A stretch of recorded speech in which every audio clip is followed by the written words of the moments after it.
دوستوں فلپائن میں ملنے والے موتی کا وزن 34 کلو یعنی 34 kg ہے اور اس کی ویلیو $100 ملین یعنی پاکستانی تقریباً 15 ارب روپے ہے۔ فرانس میں ایک فیملی کو اپنے گھر کی مینٹیننس کرنے کا دوران پرانے سامان میں سے ایک پینٹنگ ملی جو کہ مشہور پینٹر کیراویجیو کی بنائی ہوئی اوریجنل پینٹنگ تھی اور جو $150 ملین یعنی پاکستانی تقریباً 23 ارب روپے میں بیچی گئی۔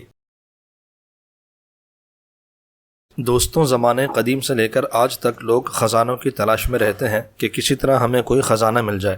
بعض اوقات اس کے لیے بڑی تحقیق اور کوششیں بھی کی جاتی ہیں، لیکن کبھی ایسا بھی ہوتا ہے کہ کسی کو کوئی محنت، کوئی تحقیق اور کوئی جستجو کیے بغیر ہی کوئی خزانہ مل جاتا ہے۔ آج ہم آپ کو کچھ ایسے لوگوں کے بارے میں بتائیں گے جنہیں بغیر کسی کوشش کے اتفاقیہ طور پر خزانے حاصل ہوئے۔ تو چلیے چلتے ہیں ویڈیو کی طرف۔ دوستوں سن 2016 یعنی 2016 میں فرانس میں ایک فیملی جس کا نام کبھی ظاہر نہیں کیا گیا، اس فیملی کو اپنے گھر کی مینٹیننس کرتے ہوئے گھر کی چھت کے اوپر موجود اسٹور میں سے ایک پینٹنگ ملی جو کہ بیکار چیزوں کے ساتھ رکھی ہوئی تھی اور ان کے آباء و اجداد کے زمانے سے ان کے پاس تھی۔ انہوں نے سوچا کہ کیوں نہ اس قدیم پینٹنگ کی ویلیو معلوم کی جائے، اور تب انہیں پتہ چلا کہ یہ سن 1600 یعنی 1600 میں ایک مشہور پینٹر کاراویجیو کی بنائی ہوئی پینٹنگ ہے اور اس کے اہم ترین کاموں میں سے ایک ہے۔ اس پینٹنگ کا نام جوڈتھ بی ہیڈنگ ہولوفرنیز ہے، یعنی جوڈتھ نے ہولوفرنیز کا سر قلم کیا۔ اس پینٹنگ کی ویلیو $150 ملین لگائی گئی، یعنی پاکستانی تقریباً 23 ارب روپے، اور اس پینٹنگ نے اس فیملی کی قسمت بدل دی۔ دوستو سن 2006 یعنی 2006 میں فلپائن کے صوبے پلاوان میں ایک ماہی گیر کو کشتی چلاتے ہوئے ایک بہت بڑی سیپی ملی جس کے اندر ایک بڑا موتی موجود تھا۔ اس ماہی گیر نے اس موتی کو اٹھایا اور اپنے گھر لے آیا اور اسے سنبھال کر اپنے بیٹ کے نیچے رکھ دیا اور اسے اپنے لیے ایک خوش قسمتی کی علامت سمجھا۔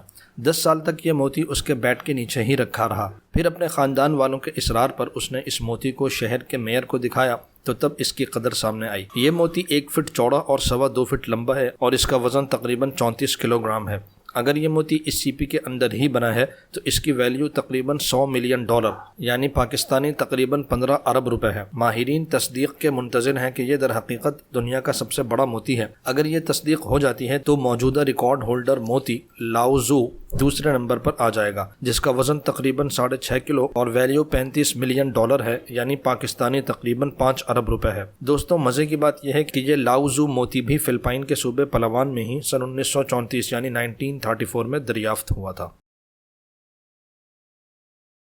دوستوں چارلی ایئرز نامی ایک شخص نے ہوٹل انڈسٹری میں بطور شیف 7 سال گزارے تھے اور وہ ماہانہ تقریباً $6,500 کما رہا تھا، یعنی پاکستانی تقریباً 10 لاکھ روپے ماہانہ۔ لیکن وہاں کے ماحول کی وجہ سے یہ وہاں مطمئن اور خوش نہیں تھا اور اپنی ملازمت کو تبدیل کرنا چاہ رہا تھا۔ تب اسے پتہ چلا کہ ایک ٹیکنالوجی سے ریلیٹڈ چھوٹی کمپنی میں شیف کی ضرورت ہے، لیکن وہ سیلری صرف $3,750 دے رہے تھے، یعنی پاکستانی تقریباً 5,80,000 روپے، جو کہ اس کی موجودہ سیلری سے بہت کم تھی۔ لیکن اس نے اسے جوائن کرنے کا فیصلہ کیا اور اس ٹیک کمپنی کو جوائن کر لیا اور پھر کام کرتے کرتے وہاں کا ایگزیکٹو شیف بن گیا۔ دوستوں اس چھوٹی سی ٹیک کمپنی کو آج آپ بھی بہت اچھی طرح جانتے ہیں، یہ کمپنی گوگل تھی۔ سن 2006 یعنی 2006 میں جب چارلی نے گوگل میں اپنی جاب ختم کی تو اسے گوگل سے جو شیئرز ملے ان کی مالیت $26 ملین تھی، یعنی پاکستانی تقریباً 4 ارب روپے۔ اور یوں چارلی جس نے ایک چھوٹی سی ٹیک کمپنی کو جوائن کرتے وقت یہ تصور بھی نہیں کیا تھا کہ اسے اس کمپنی سے اتنا بڑا خزانہ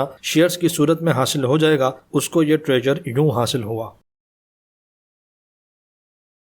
دوستوں امریکہ کی ریاست پنسلوانیا کی ایک کاؤنٹی ایڈمز ٹاؤن میں ایک شخص نے اسکریپ سامان بیچنے والی ایک دکان سے سینری کی ایک پینٹنگ $4 میں خریدی کہ اس پینٹنگ کا فریم اسے بہت اچھا لگا تھا۔ گھر پہنچ کر جب اس نے اس فریم میں دوسری پینٹنگ لگانے کے لیے پرانی پینٹنگ ہٹائی تو اسے اس کے پیچھے صاف ستھری حالت میں ایک پرانی دستاویز یا ایک پرانا پیپر نظر آیا جو کہ در حقیقت ڈکلیریشن آف انڈیپینڈنس کی اوریجنل کاپی تھی۔ دوستوں ڈکلیریشن آف انڈیپینڈنس US کی تاریخ میں ایک انتہائی اہمیت کا حامل ڈاکیومنٹ ہے کہ جس کے نتیجے میں امریکہ یونائٹڈ اسٹیٹس آف امریکہ بنا۔ اس کی 200 کاپیز تھیں جن میں سے اب صرف 24 باقی ہیں۔ اس شخص نے یہ ڈاکیومنٹ ایک ایکسپرٹ کو دکھایا جس نے اس کے صحیح ہونے کو کنفرم کیا کہ یہ 4 جولائی سن 1774 یعنی 1774 میں بنایا گیا اوریجنل ڈاکیومنٹ ہے۔ اس ڈاکیومنٹ کو $24,20,000 میں فروخت کیا گیا، یعنی پاکستانی تقریباً 37 کروڑ روپے میں، اور اس طرح پنسلوانیا میں رہنے والے اس شخص کو صرف $4 میں کروڑوں روپے کا خزانہ حاصل ہوا۔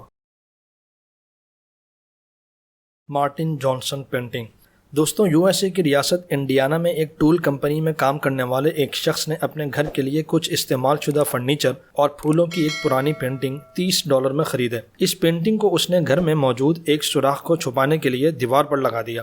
کچھ سال بعد جب یہ شخص ماسٹر پیس نامی بورڈ گیم کھیل رہا تھا جس میں آرٹ ورک سے متعلق پینٹنگز وغیرہ کو ایک کھیل کے طور پر خریدا اور بیچا جاتا تھا، اس گیم کے ایک کارڈ پر اس نے اس پینٹنگ جیسی تصویر کو دیکھا جو اس نے اپنے گھر کے ایک سوراخ کو چھپانے کے لیے لگا رکھی تھی۔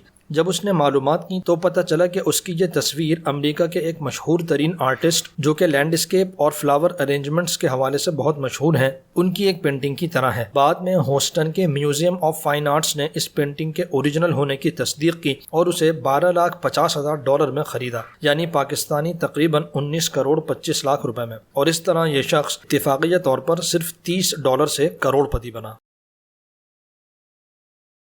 کرس کلارک ڈومین۔ دوستوں، سن 1994 یعنی 1994 میں اکثر لوگوں کو انٹرنیٹ کے بارے میں کچھ معلوم نہیں تھا اور نہ ہی یہ اندازہ تھا کہ اس کا فیوچر کیا ہوگا۔ اس دور میں یعنی 1994 میں کرس کلارک نامی شخص نے ایک ڈومین نیم $20 میں خریدا، یعنی پاکستانی تقریباً $3,000 میں۔ دوستوں، ڈومین نیم آپ کی ویب سائٹ کا پتہ ہوتا ہے جسے لوگ آپ کی ویب سائٹ پر جانے کے لیے ایڈریس بار میں ٹائپ کرتے ہیں۔ دوسرے لفظوں میں اگر آپ کی ویب سائٹ ایک گھر ہے تو ڈومین نیم اس کا پتہ ہوتا ہے۔ کرس کا خریدا گیا ڈومین نیم $26 لاکھ میں فروخت ہوا، یعنی پاکستانی تقریباً $40 کروڑ میں۔ دوستوں، یہ ڈومین نیم pizza.com تھا جو کرس نے 1994 میں صرف $20 کا خریدا تھا۔ دوستوں، یہ تھی ہماری آج کی ویڈیو۔ اگر آپ کو پسند آئی ہو تو ہمارے چینل کو ضرور سبسکرائب کریں اور بیل آئیکن کو بھی پریس کریں تاکہ ہماری نئی آنے والی ویڈیوز سے بھی آپ فوری طور پر آگاہ ہو سکیں۔